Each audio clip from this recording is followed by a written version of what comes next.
I'm filming this now. Foot in the door, won't leave. This is harassment, Sarge. I'm telling him to leave to come back at noon. I'm getting wicked pissed. I got 2 babies here and a bunch of 14-year-olds. They won't go. This is now harassment. His foot is in my door. I know my rights. I can film you all day. I know. I understand that. You're more than welcome to film me. All right. I'm just talking to you. Please move your foot from my door, officer.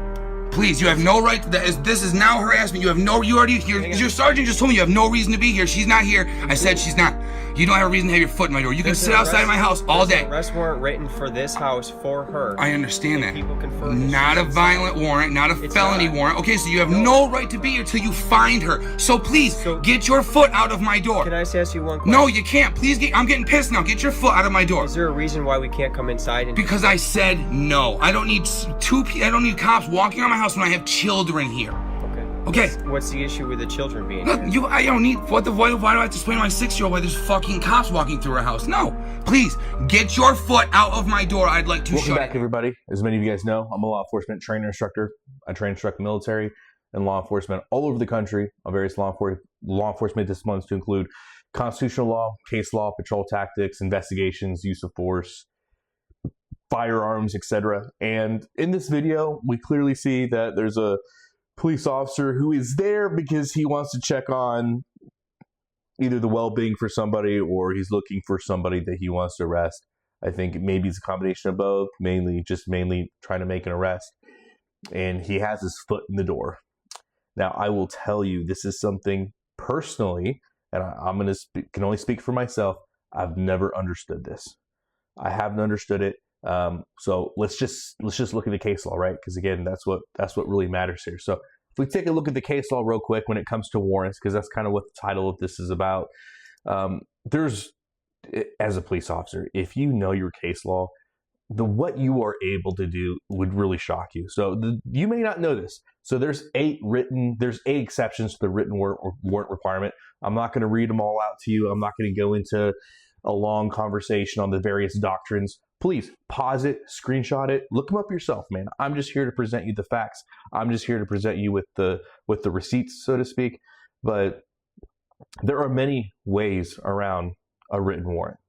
And then next, if we are talking about warrant, we have Peyton v. New York. So 1980. So if you have an arrest warrant, right? So the Supreme Court has further held that for Fourth Amendment purposes, an arrest warrant founded on probable cause implicitly carries with it the limited authority to enter a dwelling in which the suspect lives when there is reason to believe the suspect is within. Again, Peyton v. New York. And so I've never understood this concept of a police officer putting their foot in the door and, after something, especially when somebody's telling them to take their foot out.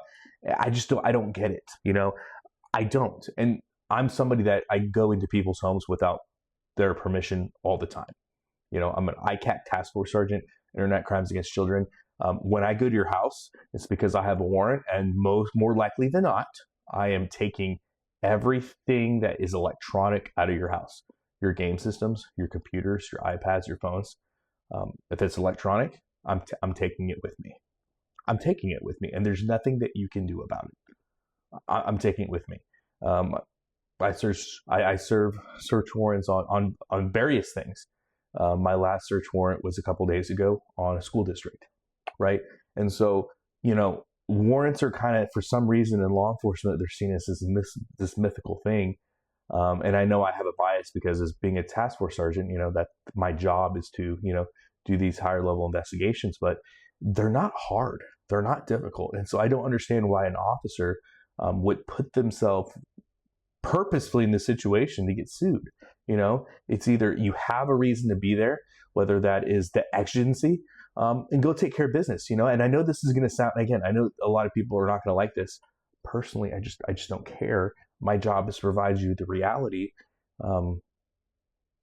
There is a time to cowboy up, right? There is a time that, hey, we're going to execute something and the person is not going to consent or want it. When you're abusing children and you're sexually abusing children and you are profiting off that sexual abuse, or you're selling child pornography or you're abusing children, and all the various aspects and ways there are, yeah, you're probably not going to consent, even if I ask real nice. Even if I have a warrant, you're still going to tell me no. And guess what?